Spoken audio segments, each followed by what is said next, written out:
दोस्तों, आज हम एक ऐसे स्टैच्यू के बारे में बात करने वाले हैं जो दुनिया का सबसे बड़ा स्टैच्यू है।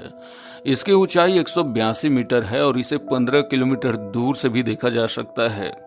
यह स्टैच्यू अमेरिका के स्टैच्यू ऑफ लिबर्टी से लगभग दुगना है और इसे बनाने में लगभग 3000 करोड़ रुपए का खर्च हुआ है।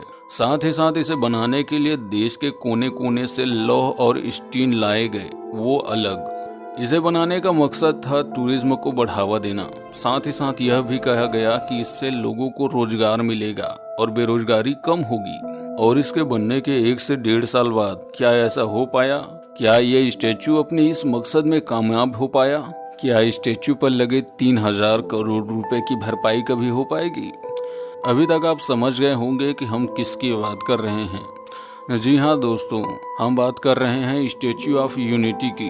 दोस्तों, आज हम इस वीडियो में आपको बताएंगे कि आखिर क्यों इतना बेशुमार दौलत लुटाने के बाद भी स्टैच्यू ऑफ यूनिटी का प्रोजेक्ट फेल हो गया।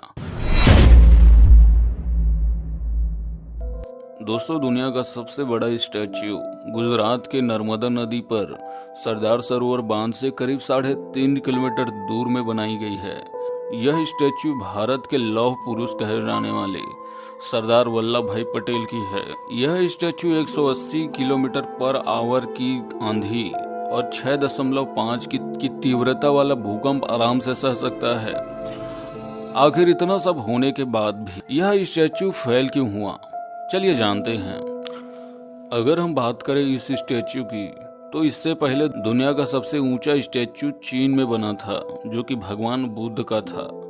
और इस स्टैच्यू को $55 मिलियन में बनाया गया था, जहां स्टैच्यू की कीमत महज $18 मिलियन थी। अगर देखा जाए तो स्टैच्यू ऑफ यूनिटी को बनाने में बुद्ध की मूर्ति से 10 गुना ज्यादा पैसे खर्च किए गए हैं। अब कुछ लोग बोलेंगे कि क्या होता है, स्टैच्यू ऑफ यूनिटी उतना पैसा तो यूं ही रिकवर कर लेगा जब दुनिया के टूरिज्म लोग आएंगे।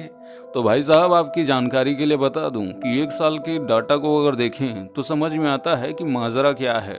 गवर्नमेंट के 1 वर्ष के डाटा के अनुसार स्टैच्यू ऑफ यूनिटी में केवल 27 लाख टूरिस्ट आए थे और उनसे जो रेवेन्यू कलेक्ट हुआ वो महज 80 करोड़ रुपए था।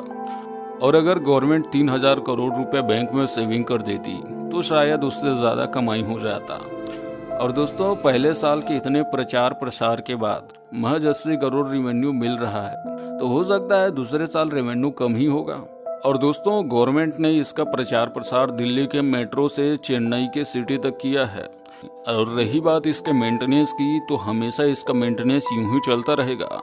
पिछले वर्ष सामान्य बारिश में यहाँ का व्यूइंग एरिया पानी से लबालब भर गया था, जिसके बारे में पूछने पर ठेकेदार कंपनी केवल इतना बोल रही थी कि ये तो हमारा अपना डिजाइन है, हमने इसको खुद तैयार किया है ताकि लोगों को अच्छा लगेगा। भला भारत जैसे देश में किसको पसंद होगा ये किच किच? कमेंट में जरूर बताइए। सिर्फ इतना ही नहीं, यहाँ 2 करोड़ खर्च करके डायनासोर की स्टैच्यू भी बनाई गई थी।